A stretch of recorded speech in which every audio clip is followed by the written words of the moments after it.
family, as we have the previous speaker, our Tito has met his wife through the SFC in the Philippines, and they built a family, and this family, they created Kids for Christ, Youth for Christ, and now one of them is our member. She is a Singles for Christ, our sister. And this Tito is a very dedicated to the community and very moving when he speaks, as I did my first CLP. And this Tito inspires everyone who ever heard his talk. And I would like to give it up to our Tito Paulo Waga. Woo!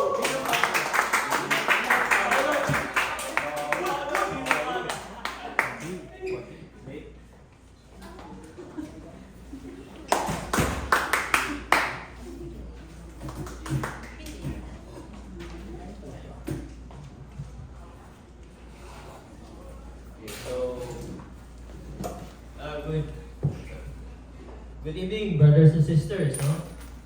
And I know most of you are really excited to be here. No? And I guess you should be, because this is basically the highlight of the Vision Life program, talk number 6. No? It is in this talk, it is in this session, where you will really be empowered, where you will really have to, what you call this, dig deep into your spirituality and know the seriousness of what you have just come into contact with. Kung ano yung nasalihan nyo. No? And I know most of us have been faithful enough to attend the sessions as much as they can. I'm really very happy to be here, to be able to share with you, what the Lord has given us and what the Lord would want to give to you tonight also. So, as what Joseph has introduced, I served in a Singles for Christ before. That is where I met Tita Leia, and we served for a couple of years as a Singles for Christ, and we moved on to Couples for Christ in the Philippines. And when we moved into the States, God has given us the opportunity to again reconnect with the community here, which is really one of our bucket list, no? When we go to the States, dapat the community will still be there to support us. And God has been good to us. Nakareconnect kami with the community through Couples for Christ in the Bronx pa yun, no? During that time. And we were given the opportunity to serve in the different ministries also. And we became the family ministry head from New York. And as of now, no, due to their organization, we have been asked to give up the service and transfer to another service. So I'm very glad, no, to be here, to be with you, and to lead you in this session this evening. Okay. So our session for this evening is, I think, there you go. Okay. So session number 6. Okay, so empowered by the Holy Spirit. Okay.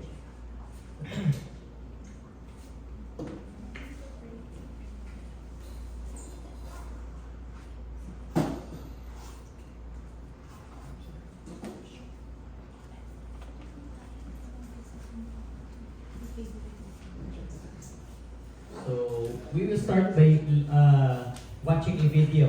No?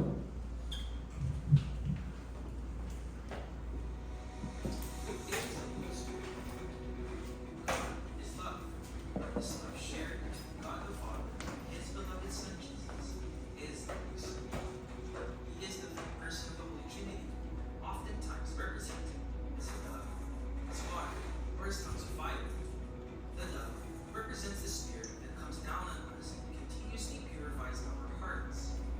The water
not be afraid.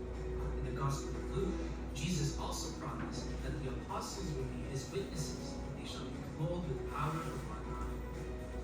So Pentecost is the fulfillment of Jesus' promise. And what did happen at Pentecost? After Jesus ascended to heaven, Mother Mary, the apostles, and the first followers of Jesus were gathered together in the upper room. Then suddenly there came from the sky a noise and a strong driving wind, and tongues of fire came to rest on each one of them. They were all filled with the Holy Spirit, and they began to speak in different languages. Now there were devout Jews from every nation staying in Jerusalem at that time. These people ran over to see what all the noise was about, and were surprised to hear that their own languages were being spoken. They were so amazed that they asked, "Are not all these people who are speaking Galileans? And how does each one of us hear them in our own native language?" Then Peter stood up and explained that what they were experiencing is an outpouring of the Holy Spirit. He then proceeded to proclaim who Jesus was, that he is the Savior who was crucified, died, and was raised from the dead. He called on the crowd to repent and turn to Jesus for salvation. At that moment, there were 3,000 people, who then came to believe and were baptized on that same day. From then on, by the power of the Holy Spirit, the disciples began to go to other nations to proclaim the message of Jesus. Just like the early disciples, we too shall continuously be renewed, transformed, and empowered. From our baptism to the Holy Spirit's fuller release in our confirmation to our everyday life, graces received in, through, and by the power of the Holy Spirit.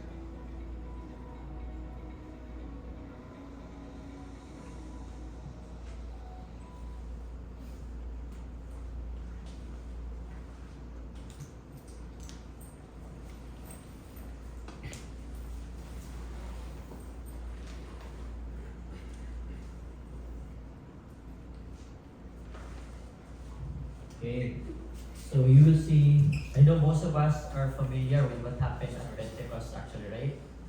So this was 50 days after the resurrection of Christ, wherein the promise of the Lord of help to those who are faithful to Him was given to them. And they became empowered, they became strengthened, and they became emboldened in proclaiming the gospel, in continuing the mission that the Lord has called them to do. Now my question is, are we seeing those things happening today, brothers and sisters? How can you describe Christianity today in our times? Do you still see it is empowered? Do you still see people, especially young people like you, emboldened? No?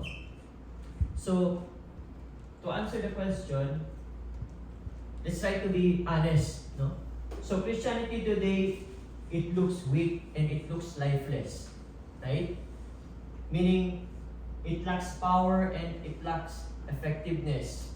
For us, for some of us, for some, our faith is just an option. No? Our faith is just a means for us to get by day to day. It is not as important as before. It is not the driving force of the lives that we live today. Okay? And as a Christian, as a follower of Christ, it should be something that I should be worried about. It should be something that I should be troubled about.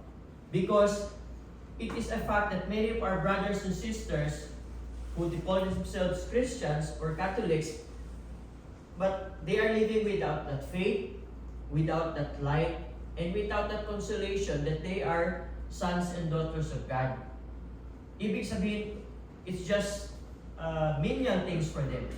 It really means nothing. It really is empty. It really is something that I do on the weekends, when I go to church, when I hear Mass, when I attend weddings, when I attend baptism, no? I reconnect with the Lord. But aside from that, it does nothing for me. We are in a community that is without faith, without support, and even without a goal in life. No? I ask myself, why am I a Catholic? Ano yung goal? What is my goal of being a Catholic? No? Nothing, because my parents were Catholic, so I should be Catholic. Okay? because I was born a Catholic, yun, no?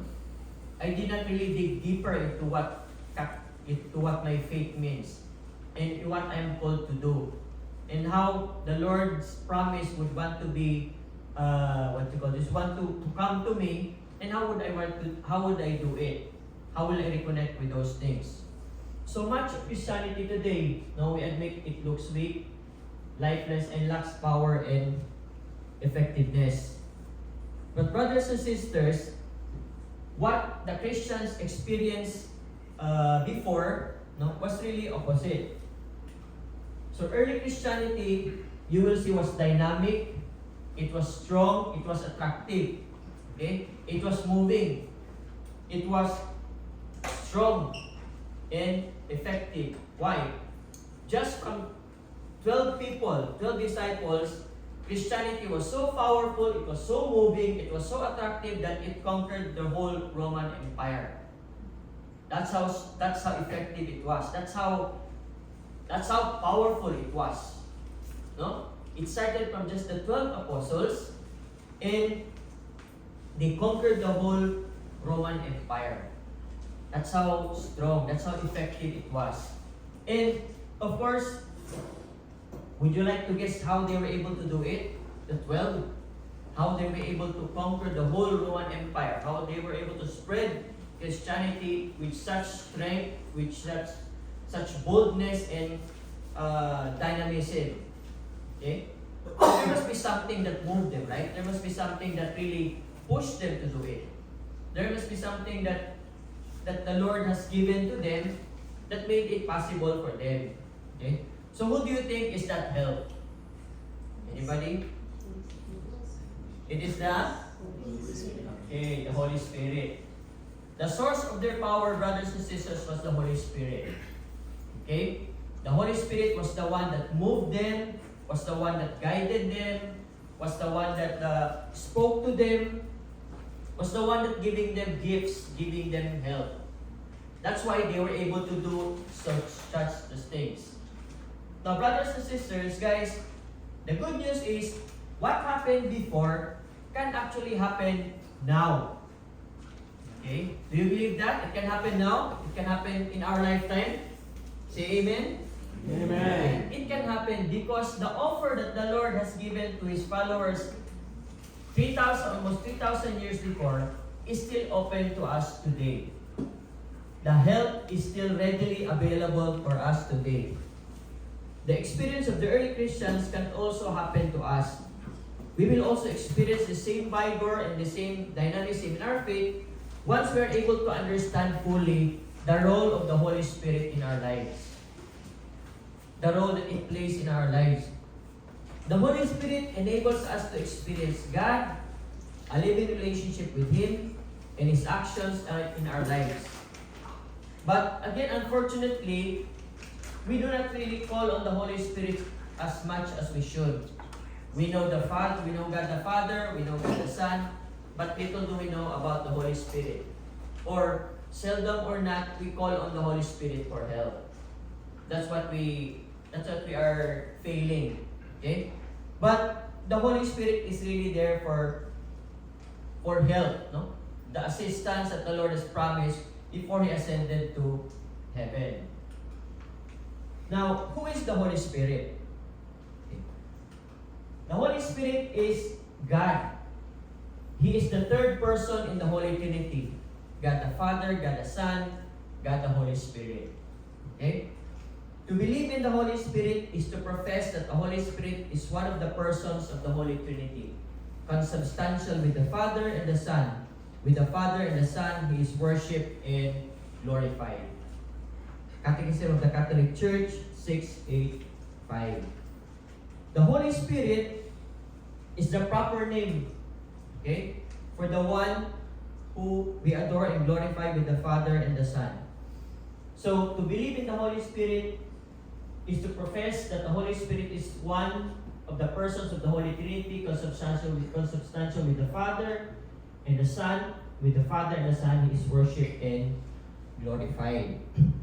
The Holy Spirit has a lot of names and can be, can be called to help in a lot of ways. Holy Spirit, first and foremost, is the Lord and the giver of life. So the Holy Spirit has a lot of proper names wherein we can adore and glorify, wherein the world and the church teaches us. So,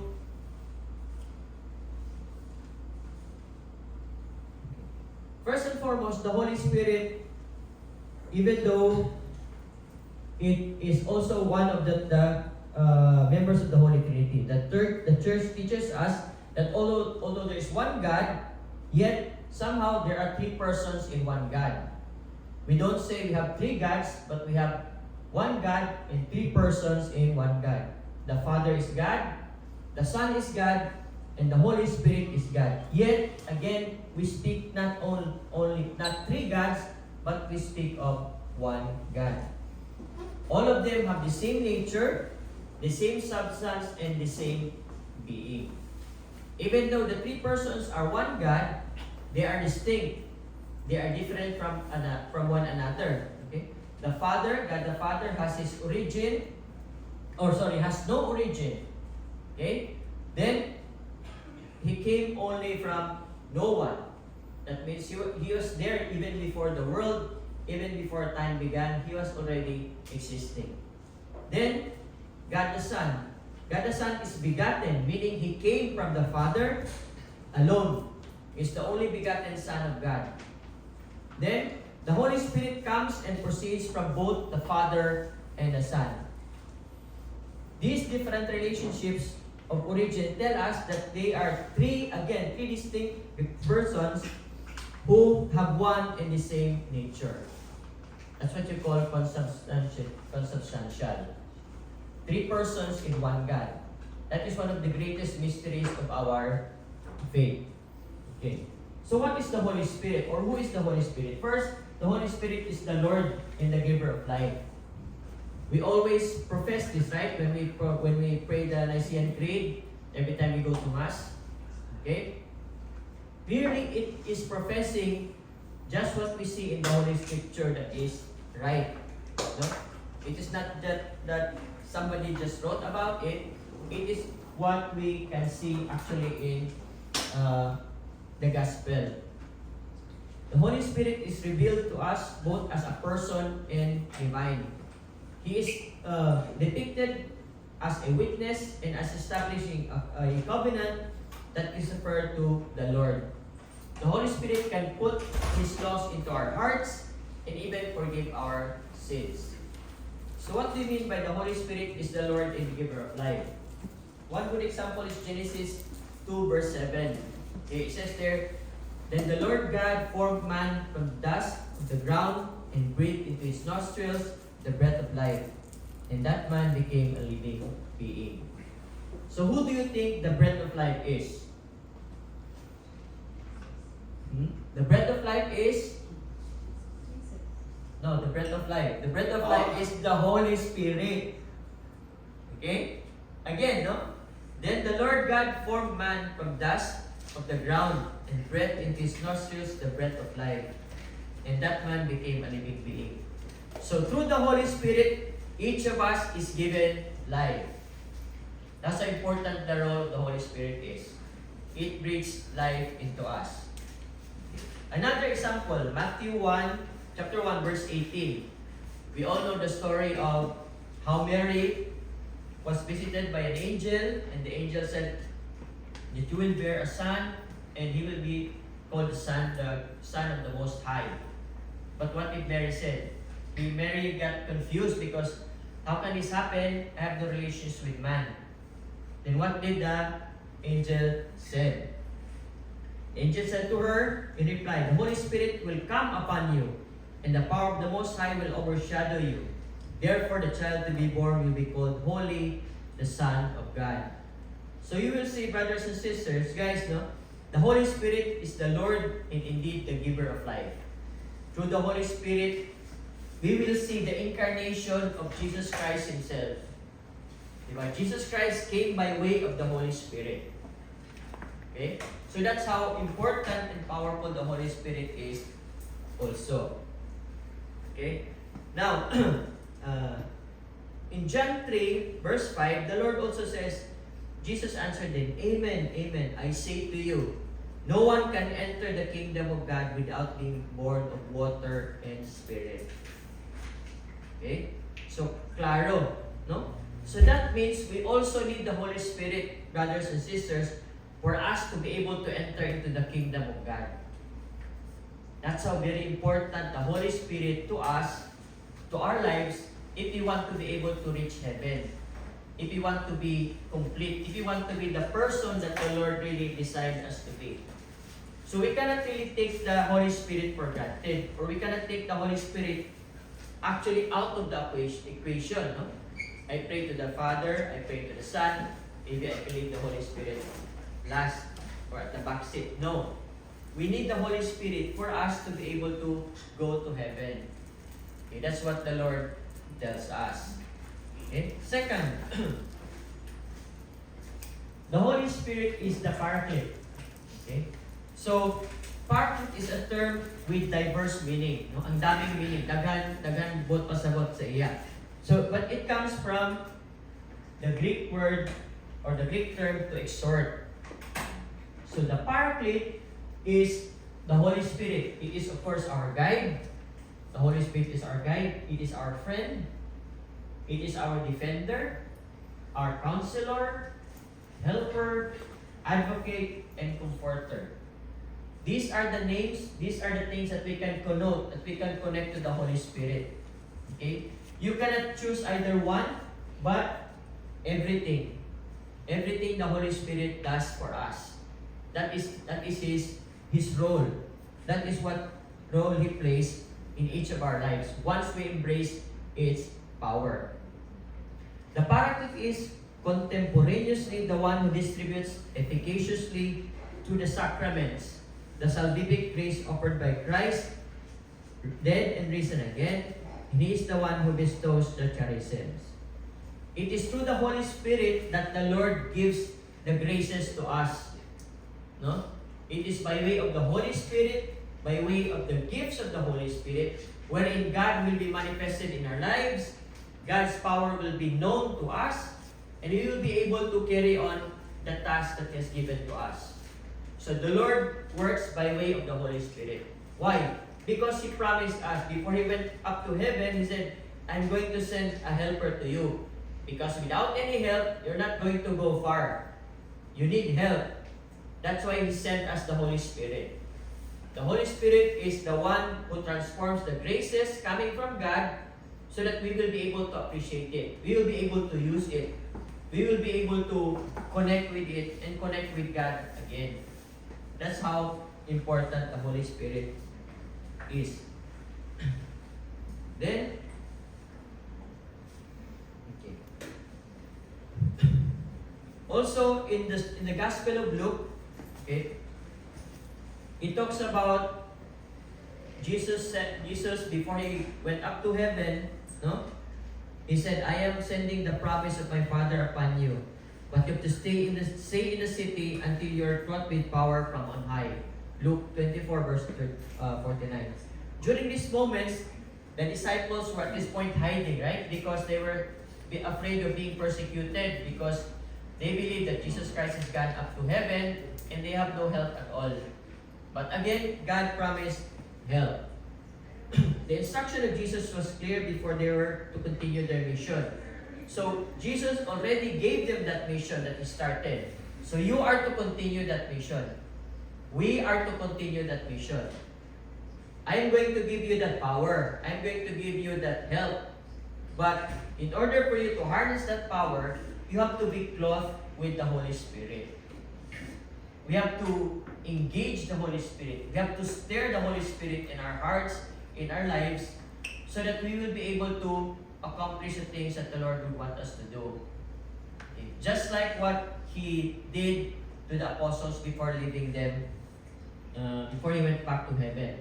So, this narrative of Luke basically explains that the Holy Spirit is also, aside from those things, is our strength. He is where we draw strength. Life in the Holy Spirit is very important because this is actually the kind of life that the Lord would want us to live. Okay. He designed our lives to be attached to the Holy Spirit always. So you will see people who are living away from God, or who don't know God, or don't practice their faith. Somehow, at the beginning, they will do okay. But at the end of the day, they will not go far. At the end of the day, they will get lost. They will not be able to achieve things. They will be confused. Basically, they will not be able to grow. And that is not what the Lord has designed for us. The Lord would always want the best and the good for us. But He wants it to be done in the right way. He wants it to be done in the way that was designed even before we came here, no, into this this world. Okay, so the Holy Spirit is very important to us, just like in the time of Ezekiel, no, the prophet Ezekiel, when the Israelites, because they were unfaithful to God, no, God permitted the Babylonians to conquer them, and they were conquered, and they were all exiled into Babylon. Okay? So brothers and sisters, guys, we are also in exile right now. We are in exile because of our sinfulness, because of our failures, because of the things that we did that is displeasing to the Lord. And just like the Israelites, they long to go home also. They long to return to their home because they know that they were unfaithful, because they know that living in Babylon as slaves, it is not the plan of God for them. So, the same with us, no, we do not want to really live in sin all our lives. You know where you're going when you do that. So, as Christians, no, as people who love God, we also desire to go home, right? We also desire to go home to the Father, where our rightful place is. Okay? So that is also what the Holy Spirit can do for us.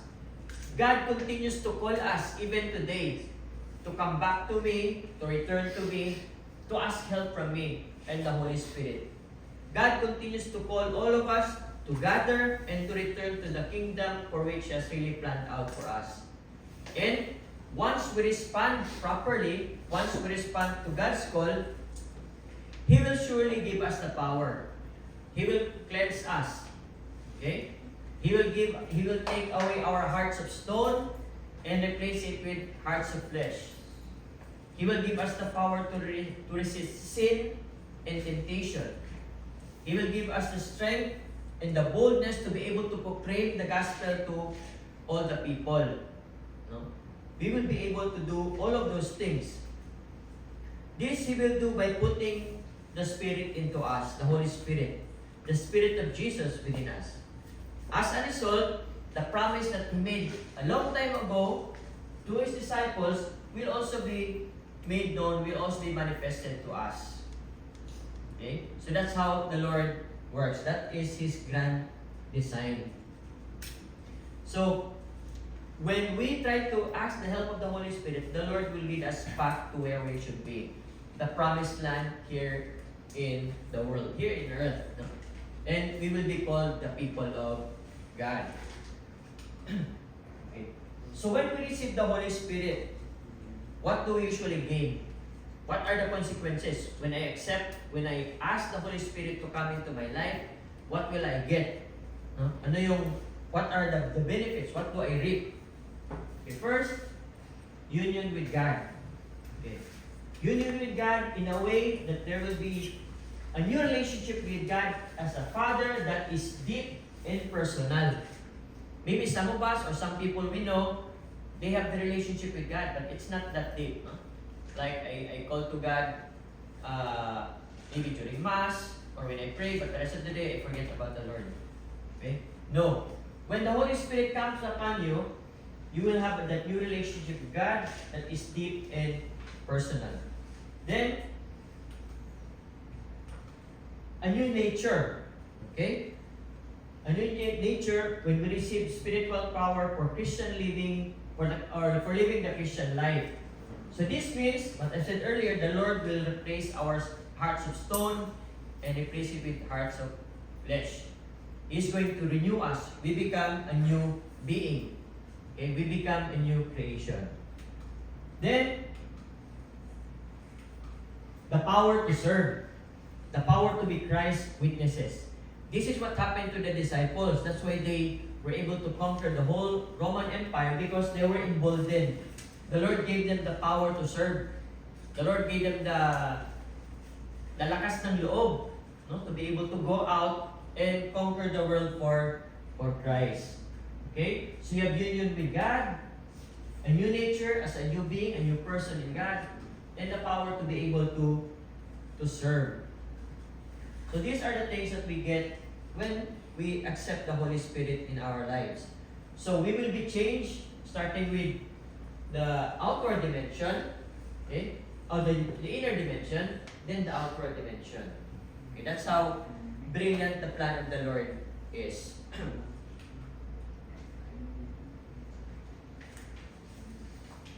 Okay. So now we go to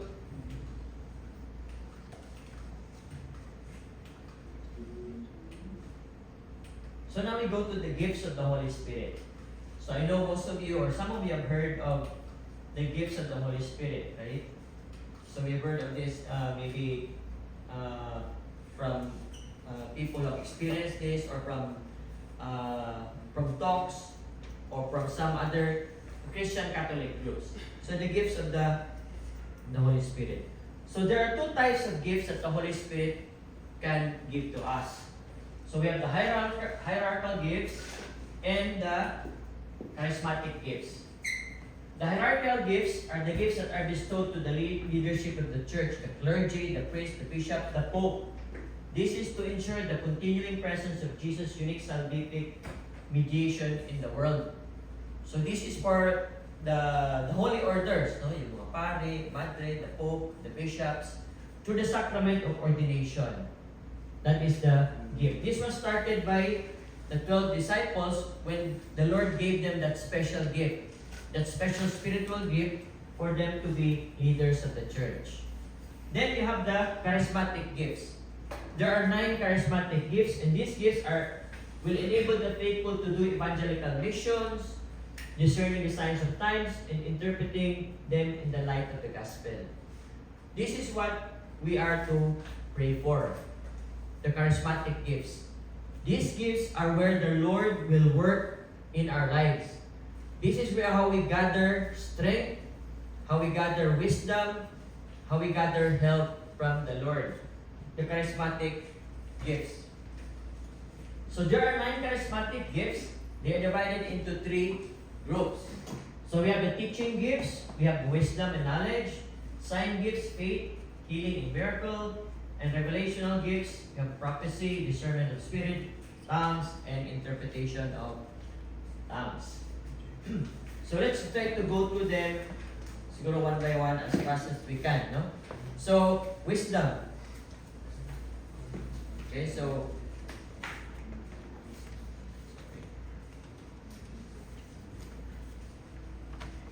the gift of wisdom is, of course, no, by the word wisdom, concerned with God's guidance on how we live as a Christian. Okay? So you will be able to know the leading of the Lord. Then, knowledge. Speak an understanding of a truth of God's, of mystery. Sorry. It is more on doctrinal teaching. No? This kind of gift. Okay? Speak an understanding of the truth of the mystery of Christ. Then you have the gift of faith. The charismatic gift of faith seems to be a special gift of prayer. Then, for those of these gifts, they can pray in confidence, no? Which produces extraordinary results. When you pray for it, God grants the prayers, not only for yourself, but for others. The gift of healing. The Spirit can manifest this special gift through any believer so that they can heal someone who is of any kind of illness, disease, or sickness. Then, the gift of miracles. Supernatural activity from the Lord. No? Like for example, when Jesus turned wine into water during the wedding at Cana, and when Jesus fed 5,000 people, no? From just 5 loaves of bread and a few pieces of fish. Another one is when Moses parted the Red Sea so that the Israelites can pass through. Those are gifts of miracles. Then you have prophecy. Okay, prophecy, a gift by which God speaks to a person, a message to an individual or a whole community. Then, discernment of spirits. This is a gift by which a person tells whether in a situation what is at work. They will be able to know if this is the Spirit of God or this is the spirit of the other side, no? Or if it's just plain people trying to pretend. So these are discernment of spirits. Then of course, the gift of tongues. I know most of you have heard this, no? Not only in the Catholic faith, but in other sects also. No? It is a gift of praise that is meant to enrich our prayer life. It is meant to deepen our prayer life and our prayer rituals with the Lord. And of course, the last is interpretation of tongues.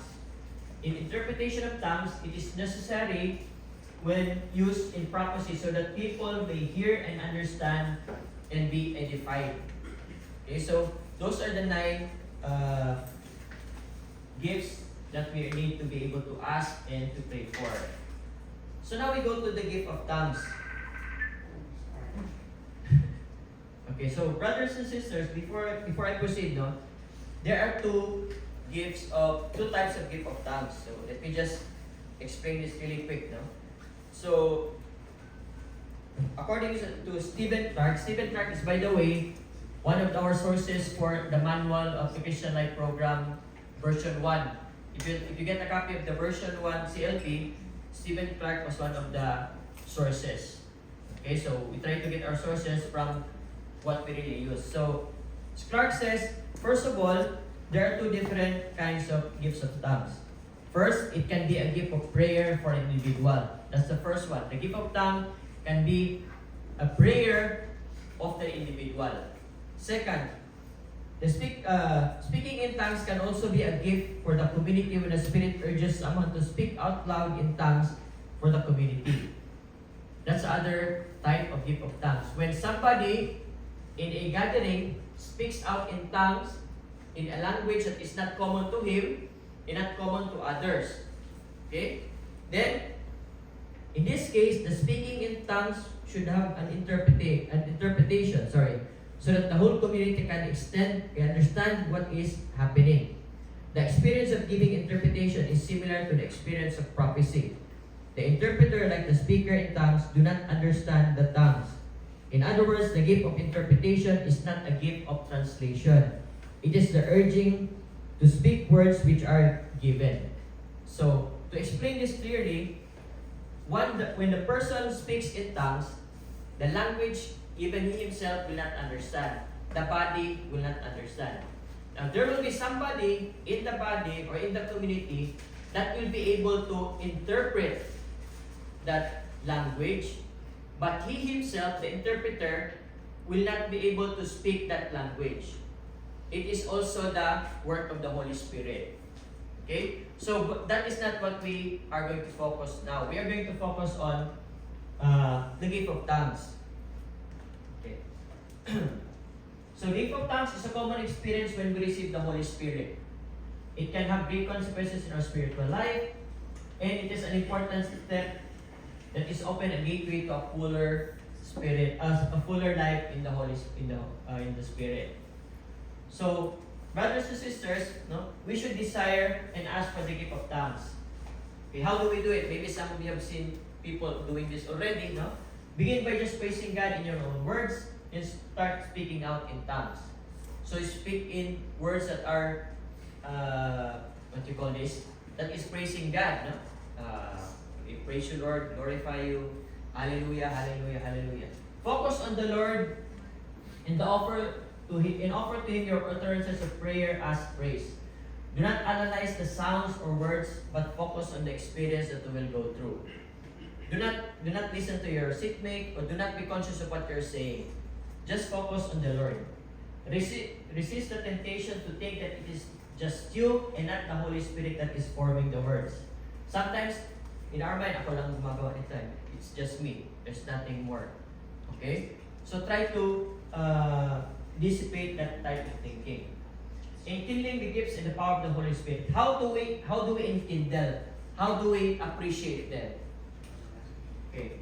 The power and gifts are already in us from the day we were baptized and we became official members of the church. It is also strengthened in the sacrament of confirmation.